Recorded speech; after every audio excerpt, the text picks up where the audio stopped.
Hello dear students, welcome to my channel Zia Tutorial. In this video, I am going to solve question number 2 part 2nd from exercise 4.1 NCERT Mathematics, and the name of this chapter is quadratic equation, and part 2nd says the product of two consecutive positive integers is 306 and we need to find the integers. अब यहाँ जो consecutive है इसका मतलब होता है लगातार number, जैसे 11 के बाद जो लगातार आने वाला है वो 12 है, ऐसे 13, 14, 15, 16 इस तरीके से लगातार कॉन्सिक्यूटिव पॉजिटिव इंटीजर मगर कितने हैं?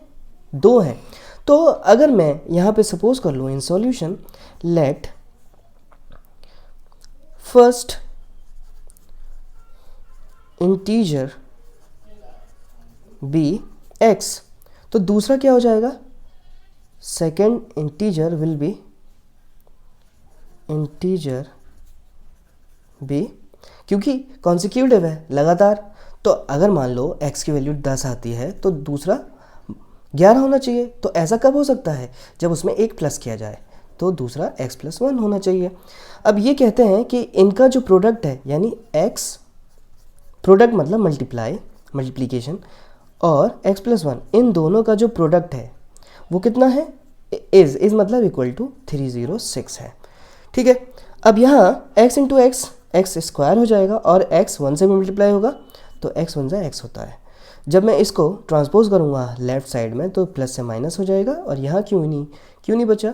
कुछ भी नहीं बचा, मतलब 0 यहाँ पे बचता है। तो this is the standard equation and अब हमें करना है, we need to find the integers. क्या होंगे? तो वही तरीका जो मैंने इस क्वेश्चन के फर्स्ट पार्ट में बताया था, which you can see in the playlist in this channel. So मैंने और भी सारे के सारे जो पार्ट्स हैं और भी चैप्टर्स मैंने कंप्लीट किए हैं, तो आप उसको वॉच आउट कर सकते हो। And please subscribe to my channel, आपको समझ में आता है तो। And let me know if you have any doubt regarding any chapter from class 10th। And बात करते हैं कि इसको हम कैसे सॉल्व करें। तो आप देख सकते हो कि एक्स स्क्वायर का जो यहाँ पे जो कोफिशिएंट है वो 1 है, और ये जो कांस्टेंट है उनका हम क्या कर लेते हैं, जैसा कि यहाँ कोफिशिएंट 1 है एक्स स्क्वायर का, और ये जो कांस्टेंट है उसका हम मल्टीप्लिकेशन ले लेते हैं। तो ऑब्वियसली 1 से मल्टीप्लाई होगा, ये तो यही रहने वाला है, और जो आता है उसका हम एलसीएम ले लेते हैं। तो जब मैं एलसीएम लूँगा तो 1, 5 एंड 3 हो जाएगा। और क्या ये डिवाइड हो सकता है? फर्दर आगे बढ़ सकता है क्या? तो जब मैं 3 + 5 8 होता है, 8 + 1 9, यानी ये 3 से डिवाइड हो सकता है। तो 3 5 से 15 1 सा, अगेन ये 3 से डिवाइड हो जाएगा 17 से, और अब आगे नहीं जा सकता क्योंकि 17 इवन नंबर है। तो ये हमारे प्राइम फैक्टराइजेशन आ चुके हैं। अब हमें क्या करना होता है, ये जो नंबर आए हैं प्राइम फैक्टराइजेशन में, इनका इस्तेमाल से हमें मल्टीप्लाई करें तो हमारे पास 306 आए, और प्लस माइनस करें तो 1 आए, यानी x का जो कोफिशिएंट है, हमें असल में यहाँ पे स्प्लिटिंग मिडिल टर्म इस्तेमाल करना है।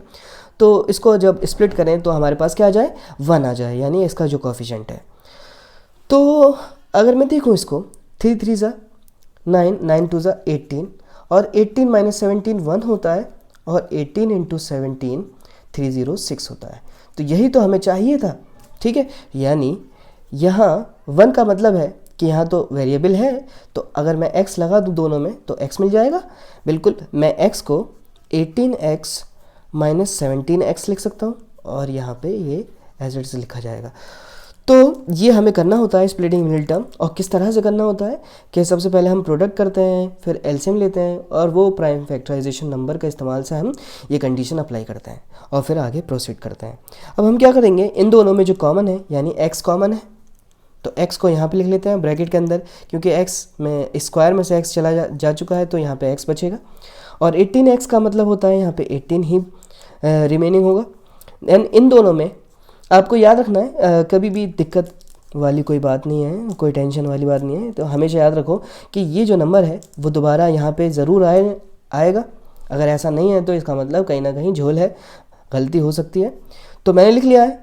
अब क्योंकि मैंने लिख लिया है तो इसका मतलब यहाँ तो x आ गया, और इसके पास x था तो 17 यहाँ पे बाहर आएगा। इसका मतलब हमारा इन दोनों में 17 ही कॉमन हो सकता है, और वो भी माइनस के साथ। माइनस इसलिए कर रहा हूँ क्योंकि दोनों माइनस है, जब मैं माइनस को कॉमन कर लूँगा तो ऑब्वियसली अंदर ये प्लस हो जाएंगे।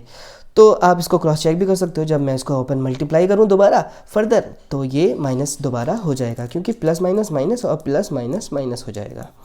देन जो 2 बार होता है ना उसको एक बार लिख लिया जाता है, और x माइनस 17 को यहाँ पे इस तरह से लिख लिया जाएगा। और क्योंकि ये इक्वेट है 0 के बराबर तो हमें x की वैल्यू भी पता नहीं है, तो x प्लस 18 इक्वल टू 0 और x minus 17 equal to 0 equate कर दिया हमने।